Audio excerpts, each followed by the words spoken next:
मजा नहीं आता चला के। बहुत बड़ा डिप्रेशन है उन गाड़ियों को चलाना, खासकर अगर आप हाईवे पे है। लेकिन कई बार लोग क्या करते हैं दोस्तों, गलत डिसीजन भी बना देते हैं।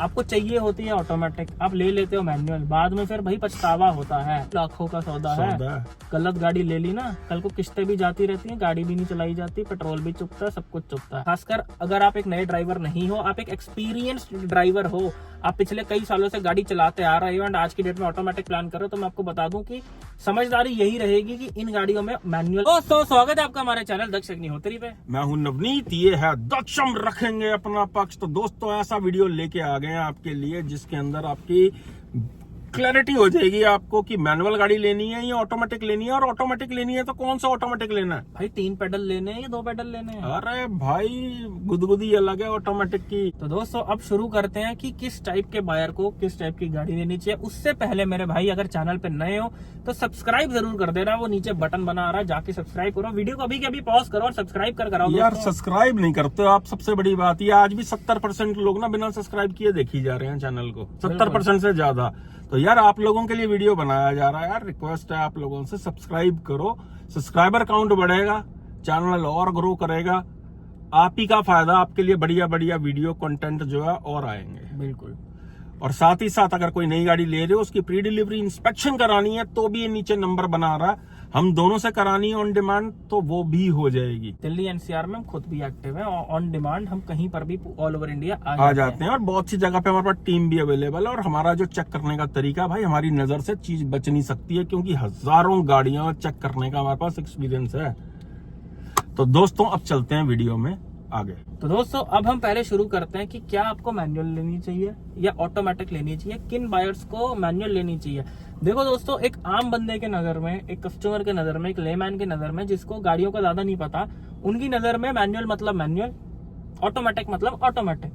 जबकि दोस्तों ऐसा नहीं है। ऑटोमेटिक में कई तरह के ट्रांसमिशंस आते हैं जो कि लोगों को नहीं पता होता। ऑटोमेटिक में AMT आता है, CVT आता है, टॉर्क कन्वर्टर आता है, DCT आता है, पता नहीं क्या क्या नहीं आता। तो दोस्तों अगर हम बात करें मैनुअल गाड़ियों की, देखो अगर आपका बजट 10, 12, 13 लाख रुपए तक का है तो दोस्तों इस बजट में जो हैचबैक्स आती हैं उसमें समझदारी ये कहलाती है कि अगर आपको गाड़ी चलानी आती है, ऑलरेडी आप कई सालों से चला रहे हो, तो better go with a manual car. Because जो 8-10 लाख रुपए तक की गाड़ियों में ऑटोमेटिक आते हैं ना, वो 90% AMT ही आते हैं। मोस्टली जो 10, 12, 13 लाख रुपए तक की गाड़ियां हैं उसमें AMT आता है। सिर्फ होंडा अमेज और i20 में जो है CVT ट्रांसमिशन आता है। बिल्कुल। अदरवाइज बलिनो हो गई, स्विफ्ट हो गई, i10 हो गई, ये हो गई, वो हो गई, सब में AMT आता है। और दोस्तों AMT गाड़ी को चलाना is just like a depression. खासकर अगर आप एक नए ड्राइवर नहीं हो, आप एक एक्सपीरियंस्ड ड्राइवर हो, आप पिछले कई सालों से गाड़ी चलाते आ रहे हो एंड आज की डेट में ऑटोमेटिक प्लान करो, तो मैं आपको बता दूं कि समझदारी यही रहेगी कि इन गाड़ियों में मैनुअल आप खरीद लो। बिकॉज इनके ऑटोमेटिक बहुत ही गंदे होते हैं, मतलब गंदे इन द सेंस पिकअप बिल्कुल नहीं आता। होते हैं यार बहुत ज्यादा, हर गियर शिफ्टिंग में ऐसे ऐसे आपको फील कराएंगे, सीट पे जाके टकराओगे आप ना, पिकअप निकल कर इनमें आता है। तो ऐसे में अगर आप इन गाड़ियों में मैनुअल ले लो तो भाई जो बलिनो का मैनुअल चलता है, लाजवाब, जो i20 का मैनुअल चलता है, जो i10 वगैरह में, इग्निस वगैरह में ये जो इंजन आता है 1.2 4 सिलेंडर, इनमें जो मैनुअल चलता है बहुत बढ़िया चलता वो बहुत ही फन टू ड्राइव आप कह सकते हो एज कम्पेयर टू AMT। खासकर मारुति के पास जो इंजन है, 4 सिलेंडर वाला जो इंजन है, उसके साथ जो मैनुअल का कॉम्बिनेशन है ना, वो बहुत ही लाजवाब है। बिल्कुल, वो बहुत ही स्वाद चलता है भाई। सिटी में आपको कभी भी महसूस नहीं होगा कि आप मैनुअल गाड़ी चला रहे हो। क्लच सॉफ्ट है, गियर बड़े सॉफ्टली लगते हैं, बहुत ही बढ़िया चलते हैं ये मैनुअल ट्रांसमिशन। ऊपर से जैसा कि इन्होंने बताया कि आपको मारुति की गाड़ी या हुंडई की i20 वगैरह लेकर कभी रिग्रेट नहीं होएगा कि भाई ऑटोमेटिक लेना चाहिए था, अगर आपको गाड़ी चलानी आती है तो। क्योंकि ना उन गाड़ियों में पिकअप की कोई कमी होती है, अपने मर्जी से छोटे गियर पे खींचो, स्वाद भी बड़ा आता है, ना थकावट होती है, और मैनुअल में माइलेज भी अच्छी खासी बंदा खुद से निकाल लेता है। वो प्रॉपर RPM पे चला के माइलेज भी निकल जाती है। हम अगर ऑटोमेटिक की बात करें कि ऑटोमेटिक 10-12 लाख तक की गाड़ियों में किसको लेनी चाहिए, अगर हम AMT की बात करें, जैसे बलिनो AMT हो गई, i10 AMT हो गई, जिनकी सिटी में बहुत ज्यादा चलती है गाड़ी, वो AGS और AMT एक ही बात है, ये भी लिया जा सकता है दोस्तों। लेकिन हम ये आपको तभी रिकमेंड करेंगे AGS और AMT लेना इस सेगमेंट में अगर आप नए ड्राइवर हो, बिल्कुल। आपको गाड़ी चलानी नहीं आती है, आपकी फर्स्ट कार है, या आपको अपनी वाइफ के लिए लेनी है, या आपको बस एक सेकेंडरी कार लेनी है कि भाई मैं तो शहर में ही चलाऊंगा। हाँ, 30-40 की स्पीड पे नॉर्मली मेरे को गाड़ी चलती रहे भाई अपने आप जो है, तो आप AMT ले लेना। कि मुझे तो यार इतने साल हो गए गाड़ी चलाते हुए, मैं थक गया गियर डाल डाल के, अब मेरा बजट बना तो अब मैं ऑटोमेटिक गाड़ी लूंगा, मुझे गियर नहीं डालने, मुझे शहर में चलानी है, डिसेंट सी सॉफ्ट सी प्यारी सी राइड चाहिए, शांति वाली, की हल्के से गाने चल रहे हैं। अगर आपको इस टाइप की ड्राइविंग चाहिए तो आप AGS ले सकते हो, AMT तो ही सिर्फ AMT की तरफ जाना, अदरवाइज पिकअप एक्सपेक्ट मत करना। पूरा पंजा दबाने पे भी गाड़ी झटके मारेगी, आगे नहीं बढ़ेगी बस। मारुति के AGS ठीक ठाक चलते हैं बिल्कुल। और अगर आपको होंडाई का AMT लेना है तो सिर्फ वो एक्स्टर के अंदर ठीक ठाक चलता, ड्यू टू पैडल शिफ्टर है उसके अंदर साथ में। AMT अगर आपको लेना है तो दोस्तों एक्स्टर बहुत अच्छा ऑप्शन है, मारुति की बलिनो बहुत अच्छा ऑप्शन है। AGS में अगर आपको लेना है, i10 भी ले सकते हो अगर कम बजट है तो, बहुत बिल्कुल। अच्छी गाड़ियां हैं ये। हाँ। आपका पर्पस ये सॉल्व कर देंगी। टाटा की AMT मैं तो रिकमेंड नहीं करूंगा, वो बहुत ही लैगी है। लेकिन अगर आपको फिर भी लेना ही टाटा है, लेना ही ऑटोमेटिक है, हाईवे पे भी चलती है, तो आप AMT ले सकते हो। लेकिन मेरे भाई मजा नहीं आता चला के, बहुत बड़ा डिप्रेशन है उन गाड़ियों को चलाना, खासकर अगर आप हाईवे पे टाटा पंच AMT लेकर निकल गए ना, तो भाई अगर देखो, अगर तो आप नए ड्राइवर, आपकी है वो पहली गाड़ी, तो आपको फर्क नहीं पता चलेगा। लेकिन अगर आप ब्रेजा चला चुके हो, बलिनो चला चुके हो, i10 चला चुके हो, स्विफ्ट चला चुके हो, i20 चला चुके हो, तो आपको टाटा की AMT गाड़ी हाईवे पे या सिटी में आपको बिल्कुल भी मजा नहीं आएगा। 3 सिलेंडर इंजन है, क्योंकि वो भाई बात पता क्या है, ले सकते हो आप AMT गाड़ी भी, बट मजा नहीं आता इन गाड़ियों के अंदर, मजा नहीं आ रहा है। कहने के नाम की ऑटोमेटिक है। इससे बेटर जो है सिर्फ इस समय 12 लाख तक की गाड़ियों में सिर्फ 2 गाड़ियां जैसे दक्ष ने बताई हैं कि एक होंडा अमेज और i20 के अंदर अच्छा गियर बॉक्स आ रहा है, CVT गियर बॉक्स आ रहा है, तो इन गाड़ियों की तरफ जा सकते हो। अगर सिटी यूजेज बहुत ज्यादा है, क्यों लेना यार बेकार गियर बॉक्स जिसको चला के ही मजा ना आए। CVT मलाई की तरह चलता भाई सिटी के अंदर। सिटी प्लस हाईवे है तो मैग्नाइट का भी ले सकते हो, टर्बो CVT आता है। कहने का मतलब यह है दोस्तों, CVT is far superior technology than AMT। Proper जो शुरू ही ऑटोमेटिक है वो CVT से होता है। बिल्कुल, अच्छा गियर बॉक्स है वो बहुत ज्यादा। अगर आप उसे i20 में लेते हो, पहली रिकमेंडेशन CVT में रहेगी होंडा की अमेज, दूसरी रिकमेंडेशन सिटी यूज के लिए रहेगी i20, तीसरी रिकमेंडेशन सिटी प्लस हाईवे के लिए रहेगी मैग्नाइट का टर्बो। बहुत ही अच्छी गाड़ियां हैं ये, CVT ही लेना भाई अगर ऑटोमेटिक लेनी है, हाथ जोड़ के दरख्वास्त है, बाकी आपकी मर्जी है। आप AMT की तरफ भी जाना चाहो तो जा सकते हैं, माइलेज भी बहुत अच्छी निकाल के देता है। रिपोर्ट जो कस्टमर की कहती है कि मैनुअल से भी अच्छी माइलेज आती है उसमें। तो अब अगर हम बात करें दोस्तों इससे ऊपर की सेगमेंट में, यानी हम आ जाते हैं कॉम्पैक्ट SUV सेगमेंट में, कि अब इसके अंदर जो मैनुअल प्लान कर रहे हैं, जिनको तो भाई थोड़ा फन टू ड्राइव एलिमेंट चाहिए ना, कि भैया मेरे को मजा आए चला के, तो वो फिर मैनुअल की तरफ जाना 1.5 इंजन के साथ भी। बिल्कुल, क्योंकि एलिवेट के अंदर जो इंजन आता है वो बहुत फन टू ड्राइव है अगर आप मैनुअल में चलाते हो। क्रेटा सेल्टॉस के जो इंजन आते हैं बड़े फन टू ड्राइव हैं वो मैनुअल के साथ। दोस्तों एक बात याद रखना कि मैनुअल गाड़ी ज्यादा फन टू ड्राइव तब होती है अगर वो 4 सिलेंडर इंजन है तो। बिल्कुल। 3 सिलेंडर इंजन, चाहे वो नेचुरली एस्पिरेटेड हो या चाहे वो टर्बो इंजन हो, उसमें इनिशियली आपको लैग देखने को मिलेगा ही मिलेगा। हाईवे पे बहुत मजा आएगा 3XO को चला के, काइलैक को चला के, लेकिन सिटी में उन गाड़ियों में लैग आएगा छोटे गियर्स पे। तो भैया IVT जो है ना मक्खन मलाई की तरह चलता है। अगर आपको सिटी यूज और कभी कभी हाईवे है तो IVT ट्रांसमिशन की तरफ आप जाना, मजा आ जाएगा आपको। क्रेटा, सेल्टॉस, एलिवेट, जितनी भी ये गाड़ियां आ रही हैं सारे IVT ट्रांसमिशन दे रही हैं ऑटोमेटिक में, तो आप ले सकते हो। कि आपको भैया सिटी के अंदर कहीं पे भी हेजल फ्री चलानी है, कि मलाई मक्खन की तरह गाड़ी चलती रहे, तो CVT ट्रांसमिशन जो है ना वो बिल्कुल पानी में उंगलियां चलाने जैसा है भाई साहब, ऐसे चलता है वो जो ट्रांसमिशन है ऑटोमेटिक में। सही बात है दोस्तों। देखो काफी लोग होते हैं, हम भी इतनी PDI करते हैं जितनी हमने PDI करी है, मैं ये नहीं बोलूंगा कि ऑटोमेटिक ज्यादा हुई है मैनुअल ज्यादा हुई है, 50-50 ही हुई है। 50-50 हुई है। क्रेटा में भी बात करें तो मैनुअल भी PDI होती है, ऑटोमेटिक भी होती है। Same goes with elevate, manual automatic, Seltos manual automatic, दोनों ही PDI होती है। हर बंदे की अपनी प्रेफरेंस होती है, लेकिन कई बार लोग क्या करते हैं दोस्तों, गलत डिसीजन भी बना देते हैं। आपको चाहिए होती है ऑटोमेटिक, आप ले लेते हो मैनुअल, बाद में फिर भाई पछतावा होता है। इसलिए अगर आपको अपनी रिक्वायरमेंट के हिसाब से गाड़ी जाननी है कि मैं कौन सी गाड़ी लूं, तो दोस्तों अगेन कह रहे हैं, ये हमारा नीचे नंबर बना रहा है, हमारे साथ कॉल पे जुड़ के अपनी रिक्वायरमेंट्स के हिसाब से जो है अपने लिए गाड़ी डिसाइड कर सकते हैं। बाद में एटलीस्ट रिग्रेट नहीं होएगा। दोस्तों अगर हम मिड साइज SUV की बात करें, क्रेटा, सेल्टॉस, ये वो, तो अगर इसमें आपको मैनुअल लेना है तो कोशिश करो नीचे का वेरिएंट ले लो। जैसे क्रेटा का बेस वेरिएंट ले सकते हो, बेस से एक ऊपर वाला ले सकते हो, एलिवेट का नीचे का वेरिएंट ले सकते हो, या इवन वी वेरिएंट तक आप मैनुअल ले सकते हो। बिल्कुल। उससे ऊपर अगर आप मैनुअल लेते हो तो बहुत से लोगों की ये सोच हो जाती है यार 15 लाख से भी ऊपर खर्च रहा है और मैनुअल भी ले रहे हैं, तो ऐसे में आप ऑटोमेटिक भी ले सकते हो। क्योंकि इन जितनी इस सेगमेंट की मिड साइज एसयूवी सेगमेंट में जितने भी ऑटोमेटिक आ रहे हैं ये बहुत अच्छे ऑटोमेटिक है। कहीं से आपको पावर लैग, क्योंकि इंजन 1.5 4 सिलेंडर है नेचुरली एस्पिरेटेड, तो इतना बुरा पावर लैग नहीं आएगा जितने छोटे नीचे की सेगमेंट में आता है। तो ऑटोमेटिक भी ली जा सकती है, बहुत ही ज्यादा एंथुसियास्ट हो भाई तो मैनुअल की तरफ भी जा सकते हो। अब बात कर लेते हैं दोस्तों, इससे नेक्स्ट जो गियर बॉक्स आता है वो है टॉर्क कन्वर्टर, जो आपको बहुत सी गाड़ियों में सुनने को मिलता है। XUV 700, जितनी भी डीजल गाड़ियां आ रही हैं या पेट्रोल गाड़ियां आ रही हैं, बहुत सी जैसे टाइगून, कुशाक, स्लाविया, काइलैक वगैरह सब में टॉर्क कन्वर्टर गियर बॉक्स है। 3XO में भी है। इवन ब्रीजा के अंदर ऑटोमेटिक जो है वो भी टॉर्क कन्वर्टर है। ब्रेजा, ग्रैंड विटारा, इनमें भी टॉर्क कन्वर्टर आता है। अब ये टॉर्क कन्वर्टर क्या करता है भाई, टॉर्क को बहुत अच्छे से मैनेज करता है कि पिकअप में कहीं कमी नहीं रहती इसके अंदर जो है, बिकॉज ये हैवी ड्यूटी इंजन के साथ भी यूज होता है। ये जो है डीजल इंजनों के साथ भी टॉर्क कन्वर्टर यूज किया जाता है। बेसिकली डीजल इंजन के साथ ही टॉर्क कन्वर्टर यूज किया जाता है। उसका रीजन क्या है कि डीजल इंजन में बहुत ज्यादा टॉर्क होता है, टॉर्क इंजन होते हैं, और टॉर्क को कन्वर्ट करने के लिए, बैलेंस करने के लिए टॉर्क कन्वर्टर जो है डीजल गाड़ियों में आता है। BMW देता था, अभी भी देता है कुछ गाड़ियों में। XUV 700 में आता है क्योंकि टॉर्क बहुत ज्यादा है। दोस्तों देखो, टॉर्क कन्वर्टर बहुत अच्छा गियर बॉक्स है, आपको सिटी में चला के बहुत मजा आएगा, कोई लैग नहीं है। हल्का सा पंजा दबाया, टॉर्क कन्वर्टर ऐसे करके आरपीएम ऊपर फेंकता है। हाँ। हिल्स के लिए सबसे प्रैक्टिकल ट्रांसमिशन, पहाड़ों के लिए, भाई ध्यान से सुनना, पहाड़ों के लिए अगर आपको गाड़ी चाहिए तो सबसे प्रैक्टिकल ट्रांसमिशन जो है वो है टॉर्क कन्वर्टर। कोई लैग नहीं आता, कोई कुछ नहीं आता, सीधी पहाड़ी पे चढ़ जाता है वो, ट्रांसमिशन चढ़ा देता है गाड़ी को, और बहुत ज्यादा एफर्ट नहीं लगती है। सिर्फ क्या है कि सिटी के अंदर थोड़ी फ्यूल एफिशिएंसी कम रहती है। फ्यूल एफिशिएंसी चाहिए तो CVT या AMT। टॉर्क कन्वर्टर स्वाद चाहिए तो टॉर्क कन्वर्टर, जैसे अगर मैं 700 की बात करूं, वो तो खैर इंजन भी बहुत बड़ा होगा। 700 में कोई बंदा पेट्रोल लेके खुश नहीं है माइलेज से, बिल्कुल। लेकिन कोई बंदा उस गाड़ी को चला के ये नहीं बोलता यार मजा नहीं। हल्का सा टैप करो एक्सेलरेटर पर, गाड़ी यूं करके रॉकेट की तरह उठती है। वही अगर मैं DCT गाड़ियों की बात करूं, क्रेटा इनलाइन हो गई, टाइगून GT हो गई, DCT में क्या होता है, ये हाईवेज के लिए तो बहुत अच्छे होते हैं कि आपको ओवरटेकिंग लेने हैं, लेकिन लो एंड में अगर आपको गाड़ी उठानी है तो इनमें लैग आता है, चाहे वो कोई भी गाड़ी हो, कितना भी बड़ा इंजन हो। ये बेनिफिट टॉर्क कन्वर्टर का रहता है। लेकिन दोस्तों टॉर्क कन्वर्टर प्रैक्टिकल ज्यादा तब रहता है अगर ये टर्बो इंजन के साथ लगे। बिल्कुल।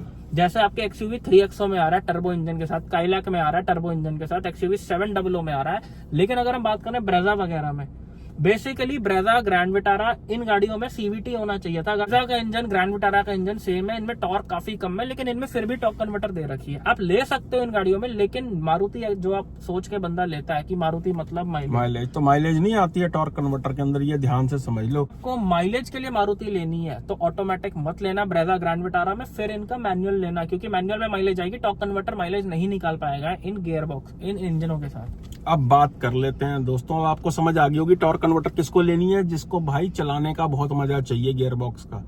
इनिशियली CVT में थोड़ा रबर बैंड इफेक्ट होता है, ये रॉकेट की तरह ऊपर उठाता है इसको, जो टॉर्क कन्वर्टर है इंजन को। CVT is just like scooty. उसमें एक ही गियर होता है, जैसे दोस्तों देखो बाइक में गियर डलते हैं, स्कूटी ऑटोमेटिक होती है, बस रेस देनी है। तो स्कूटी में जो ट्रांसमिशन होता है वो भी एक तरह से आप कह सकते हो CVT ही है। CVT सिंगल गियर पे काम करता है, इसलिए रबर बैंड इफेक्ट उसमें जो है आता है। लेकिन सिटी के लिए एक कंफर्ट बहुत अच्छा रहता है। अब बात कर लेते हैं दोस्तों, अगला ट्रांसमिशन जो आता है वो है DCT और DSG ट्रांसमिशन, जो है 7 स्पीड DC है, जो कि टाटा भी देती है। दोस्तों चाहे DCA हो, चाहे DCT हो, चाहे DSG हो, कहने का मतलब ये है कि तीनों ट्रांसमिशन एक ही है। हाँ, बस DCA समझ लो कि एंट्री सेगमेंट, आप DCT गियरबॉक्स बोल सकते हो। DCT मतलब आपका ड्यूअल क्लच ट्रांसमिशन, कहने का मतलब ये है भाई कोठी बंगले वाला ट्रांसमिशन है, सबसे महंगा ट्रांसमिशन है। ड्यूअल क्लच यानी इसमें 2 क्लच होते हैं। 7 गियर का मतलब है कि 2 क्लच, एक आपका ऑड नंबर के गियर के लिए और एक होता है इवन नंबर के गियर के लिए। DCT गियर बॉक्स उन्हीं को लेना है जिनकी रनिंग हाईवे पे ज्यादा है। यानी कि आप 70-30% की 30% आपकी सिर्फ सिटी में चलनी है और 70% आपकी हाईवे पे चलनी है, तो भाई साहब इससे better gear box, performance oriented gear box कोई दूसरे नहीं होते, चाहे वो किसी भी कंपनी का।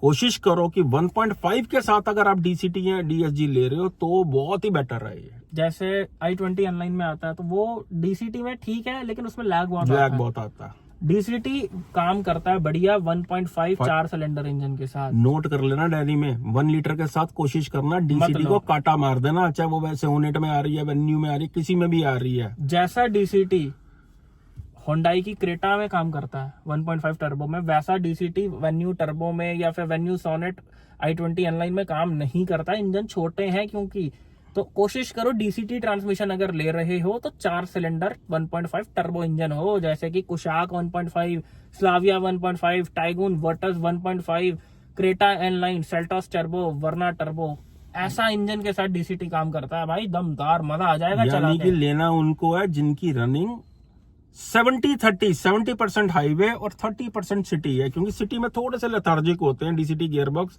और माइलेज कम देते हैं, थोड़ा सा गर्म होने का डर रहता है इनकी स्लो स्पीड पे, क्योंकि गियर शिफ्टिंग बहुत जल्दी हो जाती है। 5-6 की स्पीड पे दूसरा गियर पकड़ लेती है गाड़ी जो है। हुंडई का तो 4 की स्पीड पे दूसरा गियर ले लेती है, फॉक्सवैगन स्कोडा का 5 की स्पीड पे ले लेती है। जैसा कि हमने बताया इसमें 2 क्लच आते हैं, ऑड नंबर के लिए और इवन नंबर के अलग आता है। तो जब आप ट्रैफिक में होते हो तो पहला दूसरा गियर लगते रहता है, क्योंकि ये 5 की स्पीड पे शिफ्ट कर लेता है।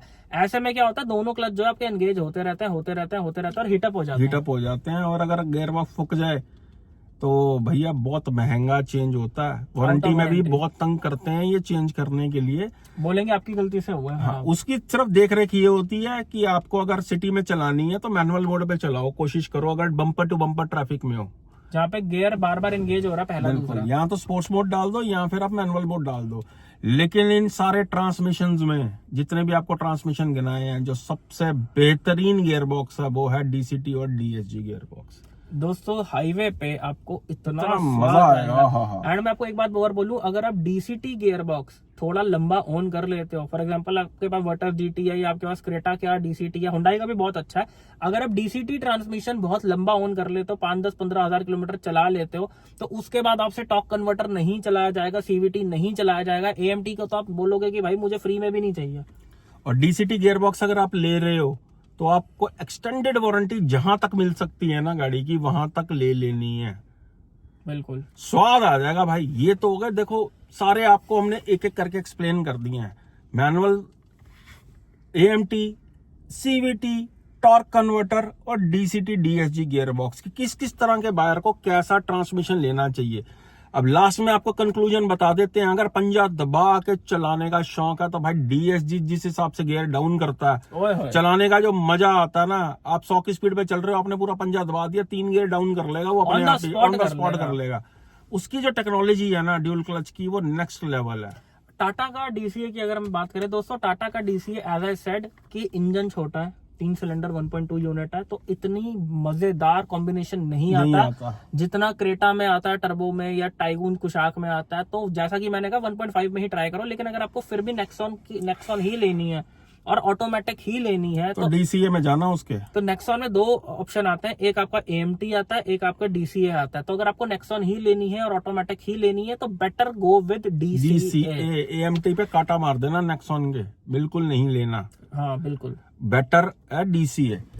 तो दोस्तों लास्ट में कंक्लूजन आपको बता देते हैं, अगर स्वाद लेना है जिंदगी का तो ऑटोमेटिक गियर बॉक्स। एक बार आप जो बंदा भैया मैनुअल करता है ना, वो 1.5 टर्बो के साथ जरा डीसीटी डीएसजी गियर बॉक्स चला के देख ले, उसकी गलतफहमी दूर हो जाएगी कि मैनुअल में बहुत मजा आता है। ये बातें वही बोलते हैं जिन्होंने अच्छे गियर बॉक्स और अच्छे इंजन नहीं चलाए होते। अब लोग होंडा सिटी का सीवीटी चला के बोलते हैं यार मैनुअल तो मैनुअल है। हाँ। अब लोग बलिनो का एजीएस चला के बोलेंगे यार मैनुअल वाली बात नहीं है, मैनुअल तो मैनुअल ही होती है, ऑटोमेटिक में वो बात नहीं है दोस्तों। तो आप समझो कि आप जो इंजन चला रहे हो, आप जो ट्रांसमिशन चला रहे हो, ऑटोमेटिक मतलब ऑटोमेटिक नहीं होता, ऑटोमेटिक में बहुत वैरायटी है भाई।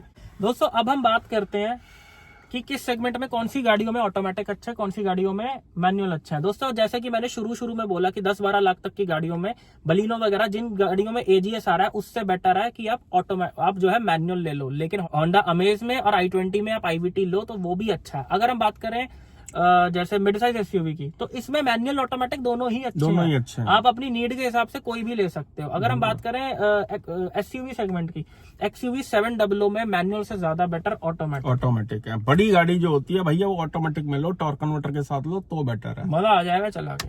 और अगर 1.5 टर्बो में बात कर लें दक्ष की, उसमें मैनुअल लेने चाहिए या ऑटोमेटिक लेने चाहिए, तो भैया डीसीटी गियर बॉक्स का जो मजा है ना चलाने का, एक बारी आप चला के देख लो, फिर भाई आप मैनुअल भूल जाओगे। लेकिन अगर आपको बहुत ही खींच के चलाने का शौक है हाँ, तो आप 1.5 टर्बो में मैनुअल भी ले सकते हो। जैसे वर्ना का मैनुअल हो गया, क्रेटा इनलाइन, क्रेटा में भी जो मैनुअल आ रहा आता है, है, टाइगून में आ रहा है, टाइगून कुशाक में स्लाविया में तो बंद हो चुका वर्टस है। में भी आता है। वर्टस टाइगून का जो मैनुअल ट्रांसमिशन है वो भाई मजा आ जाएगा आपको चला के। जो दूसरे गियर पे 100 पे चली जाती है, 100-102 पे गाड़ी, तो वो जो पुशिंग पावर है ना, अगर आपको हाई रेव करना पसंद है तो डीसीटी इतना हाई रेव नहीं होता जितना मैनुअल होता है, फिर चाहे वो कोई भी गाड़ी हो। तो अगर आप ऐसे गाड़ी को खींच के रगड़ के चलाने के शौकीन हो तो फिर आपके लिए आज भी सिर्फ और सिर्फ मैनुअल गाड़ी ही बनी है, फिर चाहे वो कोई भी सेगमेंट हो। तो भाई साहब आपकी बहुत सी कंफ्यूजन दूर हो गई होंगी। अगर अभी भी कोई कंफ्यूजन है कि मैं कौन सा गियर बॉक्स लूं या ना लूं, मैनुअल लूं या ऑटोमेटिक लूं, तो ये नीचे मेरा नंबर आ रहा है, हमसे 1-to-1 डिस्कस कर सकते हो। कॉल स्लॉट बुक करा के, पेड कॉल स्लॉट बुक करा के आप हमसे बात कर सकते हो। व्हाट्सएप पे आपको मैसेज भेजना है, हाई मैसेज, तो एक ऑटो जनरेटेड मैसेज आएगा जिसके अंदर पूरा लिखा हुआ है कि आप हम दोनों के साथ कैसे कनेक्ट हो सकते हो। बिल्कुल। और साथ ही साथ कोई नई गाड़ी ले रहे हो, उसकी प्री डिलीवरी इंस्पेक्शन करवानी है, तो उसके लिए भी नीचे नंबर आ रहा है, उसके लिए भी आप चाहे व्हाट्सएप पे मैसेज करो या आप डायरेक्ट कॉल भी लगा सकते हो पीडीआई के लिए। तो दोस्तों यही थी आज की वीडियो। अगर मजा आया हो, नॉलेज मिली हो, तो मेरे भाई सब्सक्राइब जरूर कर देना, बिकॉज आप लोगों के लिए वीडियोस बनाए जा रहे हैं इतने दिल से, इतने प्यार से, एंड कोशिश करेंगे भाई रोज धड़ाधड़ वीडियोस आए।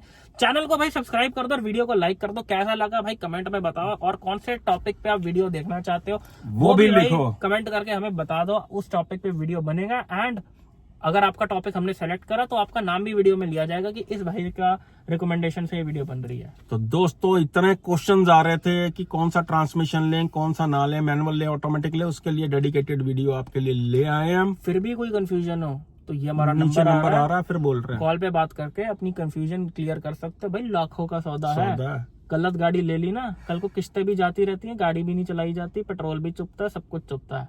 All the best video.